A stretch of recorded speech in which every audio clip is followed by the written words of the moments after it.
రోజు 1000 కమలాలతో శివలింగానికి అర్చన చెయ్యాలని నియమం పెట్టుకున్నాడు. రోజు చేస్తున్నాడు అలాగ. ఆయన ఏదో దాన్ని ఒక 21 రోజులు నియమం పెట్టుకున్నాడు.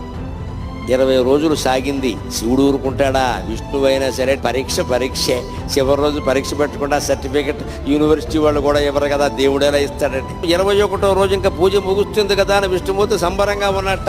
రోజు చెరువులో 1100 కమలాలు పైన పోస్తున్నా, నేను 1000 పోస్తున్నాను, బాగున్నావు చూసి అంచేత అలా అని పెడితే ఆవేళ ఆశ్చర్యకరంగా 999 పూసాయి. ఎంత వెతికినా 1000 కమలం కనపడలేదు. ఏమిటిది? ఒక్క కమలం తక్కువైంది. ఈ కమలం ఎక్కడి నుంచి తేవాలి అనుకుంటే ఆయనకి ఏమొచ్చిందంటే, నన్ను అందరూ కమలాక్షుడు అంటారు కదా, నా కళ్ళు కమలాలే కదా, కమలం తక్కువైతే ఏమైంది, ఇంకోటి తక్కువైనా పర్వాలేదు, నాకు 2 కళ్ళు ఉన్నాయి కదా అని ఒక కన్ను బాణంతో తీసి శివుడు పాదాల ముందు పెట్టాడమ్మా. అది విష్ణువు యొక్క భక్త కన్నప్పెంతో విష్ణువంతి.